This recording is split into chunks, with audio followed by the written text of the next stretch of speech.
ආයිබෝන් හැමදෙනාටම අද අපි බලමු Oracle 10G Windows XP වල install කරන්නේ කොහොමද කියලා. අපි මුලින්ම Oracle 10G download කරගන්න ඕනේ. ඒ සඳහා මම මෙන්න මේ URL එකට යනවා. මේ තියෙන්නේ www.oracle.com/database/database10g/download/index.html මේ URL එක ගැහුවාම මෙන්න මේ page එකට එනවා. මේ page එකේ අපිට ඕන කරන්නේ Oracle 10G Express Edition එක නෙවෙයි. Express Edition එක install කරලා වැඩක් නැහැ. ඒකේ features මදි. මට ඕනේ Standard Edition එක හරි Enterprise Edition එක හරි. මගේ machine එක Windows 32 bits. ඒක නිසා මම මෙන්න මේ setup එක download කරනවා. ඔයගොල්ලන්ගේ 64 bits නම් තියෙන්නේ. ඔයගොල්ලෝ මේක download කරන්න. Linux නම් තියෙන්නේ. මෙන්න ඔයගොල්ලන්ට ගැලපෙන links මෙතන තියෙනවා. මම මේක download කරන්න යනවා. දැන් download the complete files කියලා මෙන්න මෙතන download link එක අපිට දීලා තියෙනවා. අපි මේ link එක click කරලා දැන් download කරන්නයි හදන්නේ. ඊට කලින් ඔයගොල්ලෝ මතක තියාගන්න ඕන දෙයක් තියෙනවා. Oracle මේ software download කරන්න දෙන්නේ නැහැ ඒගොල්ලන්ගේ site එකේ user account එකක් නැත්තම්. ඒකින්ද මුලින්ම user account එකක් හදලා ඒ account එකට log වෙලා ඉන්නේ. එහෙම වුණොත් විතරයි ඒගොල්ලෝ මේ accept license agreement එක දීලා ඒක accept කරාට පස්සේ අපිට මේ software එක download කරන්න දෙන්නේ. මම දැන් මේක download කරන්න යන්නේ නැහැ. මොකද මම මේක කලින් download කරලා තියෙන හින්දා මම download කරගත්තේ මේක. මේ zip archive එක. දැන් මම මේක extract කරනවා. extract කරන මම පාවිච්චි කරන්නේ WinRAR. ඔයගොල්ලන්ට ඕන නම් 7zip, WinZip වගේ program එකක් පාවිච්චි කරන්න පුළුවන්. මම මේක extract කරාම මට ලැබෙනවා මෙන්න මේ database කියන megabyte 661ක size එකක් තියෙන folder එකක් ලැබෙනවා. ඒ folder එක ඇතුලේ තියෙනවා setup කියන icon එක. මම මේක double click කරනවා.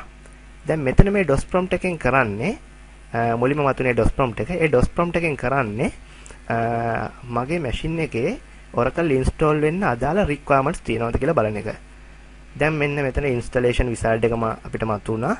මම මේකේ advanced installation එකක් තමයි කරන්න යන්නේ. basic installation එකක් නෙවෙයි. මම next කරනවා.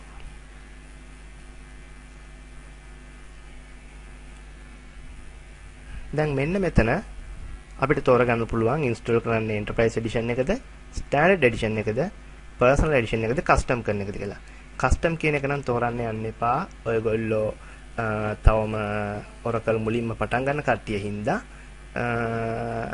මේක කරොත් වෙන්නේ custom එක click කරොත් වෙන්නේ අපිට Oracle වල features එකින් එක install කරගෙන යන්න වෙන එක. මේක ගොඩක් advanced users ලට තමයි recommend කරන්නේ. ඒකින්ද standard edition එක හරි enterprise edition එක හරි දෙකෙන් එකක් click කරලා install කරන්න පටන් ගන්න. මම next කරනවා. මගේ මෙන්න මෙතෙන්ට තමයි database එක install වෙන්නේ. මේක තමයි name එක. මම next කරනවා. එක warning එකක් ආවා. අපි බලමු. checking network configuration requirements. මේක network කරලා නැති ඕනම machine එකක සමාවෙන්න. මේක network කරලා නැති ඕනම machine එකක Oracle install කරන්න ගියාම සාමාන්‍යයෙන් එන warning එකක්. මේක අපි ignore කරනවා. අපි තව මතක තියාගන්න ඕන දෙයක් තියෙනවා. අපි industry එකට ගිහිල්ලා Oracle වැඩක් කරනවා නම්, ඒ කියන්නේ අපි industry එකේදී Oracle වැඩ කරන්නේ සාමාන්‍යයෙන් මෙහෙම stand alone තියෙන computers වල නෙමෙයි. අපි ඒ වැඩ කරන තැන network කරලා තියෙන්නේ. ඒක හින්දා තමයි මෙතන network කරලා නැති හින්දා තමයි මේ network configuration requirements වල upset එකක් තියෙනවා කියලා මෙතන warning එකක් එන්නේ. මම ඒක user verified කරා. ඊට පස්සේ මම මේක next කරනවා. මෙතන මට වෙන්න ඕනේ database එකක් create කරන්න. ඒක හින්දා මම ඒක එහෙමම තියලා next කරනවා. general purpose. මේ wizard එකකින් general purpose. transaction processing. මට ඕනේ transaction processing එකක් වෙන්න නෙවෙයි. data warehouse. මේක හරිම ඉන්ටරෙස්ටිං ටොපික් එකක්. data warehouse කියන්නේ මම සරලව දැන් ඔයගොල්ලන්ට කියලා දෙන්න ඉක්මනට. data warehouse එකක් කියන්නේ අපේ database එකේ එදිනෙදා වෙන transactions වල ඔක්කොම data දවස අවසානයේ එක warehouse එකකට එක තැනකට රොක් වෙනවා. මේ වගේ දවස් ගාන එකතු වෙච්ච data තියෙන තැනකට තමයි data warehouse එකක් කියන්නේ. මට ඕනේ මේකත් නෙවෙයි advanced කියන ගන්න නෙවෙයි මට ඕනේ general purpose එක. ඒකෙන්ද මම next කරනවා. මේ නම් දෙක හොඳට මතක තියාගන්න. global database name and SID. global database name කියන්නේ මෙතන මේක කොහොමත් මේ නම ඇවිල්ලා Oracle වල default එන database name එක. මම මෙතන next කරනවා.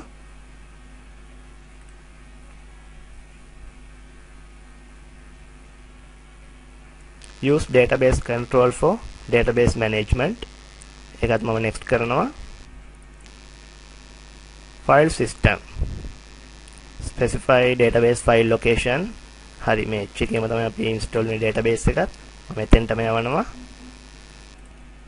මෙතන අපේ එකපාරටම warning එකක් ආවා. ඒ warning එකෙන් කිව්වේ මම මෙතනට database එක install කරපු තැනටම නෙමෙයි ඒක separate disk එකකට install කරන්න කියලා files ටික. ඒකින්ද මම වෙන disk එකක් තෝරගන්නවා. මම ඒක D එකේ install කරනවා. okay කරා. next කරා. හරි. do not enable automated backup. do not. හරි. ඒක next කරා. ඊට පස්සේ මෙන්න මෙතන දැන් තියෙනවා මට මෙතන password දෙන්න පුළුවන්. මේ තියෙන මම ඉස්සෙල්ලා මුලදී කිව්වා වගේ sys system sysman tbsn mp use the same password for all accounts කියන එක මම දෙනවා එහෙනම් දැන්.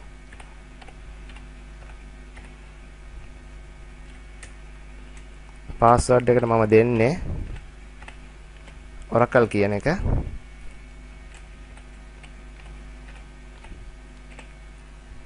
දුන්නා. next කරා.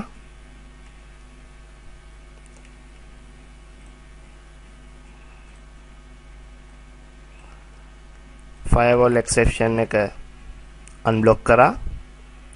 දැන් තමයි database එක install කරන්න හදන්නේ.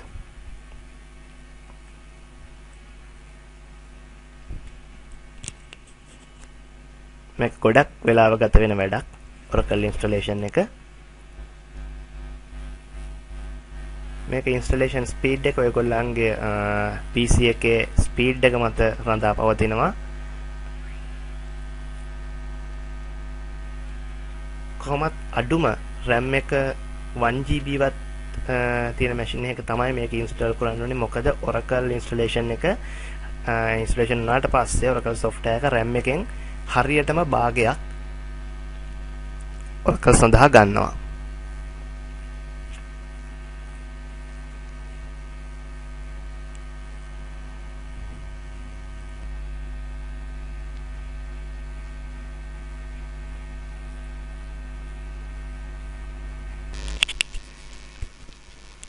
හොඳයි දැන් අපගේ එතන installation එක නතර වුණා. මෙතන Java වලින් තවත් firewall exception එකක් ආවා. ඒක මම unblock කරනවා. මෙතන දැන් auto මෙයා services වගේ start කරන්න යනවා. දැන් තමයි හරියටම මගේ database එක install වෙන්න පටන් ගන්නෙ.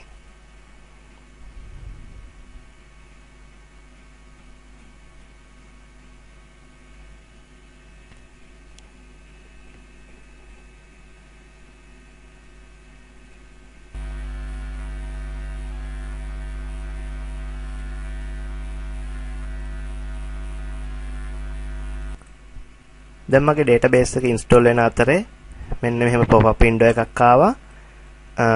මම මේක okay කරනවා.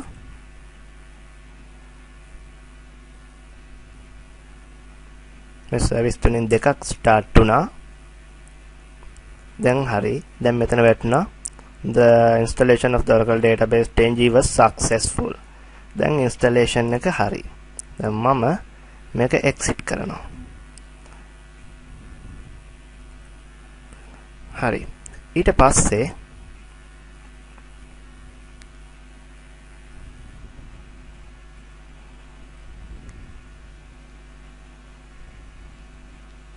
දැන් මේ එකපාරට වැටුනේ Oracle Enterprise Manager කියන එක.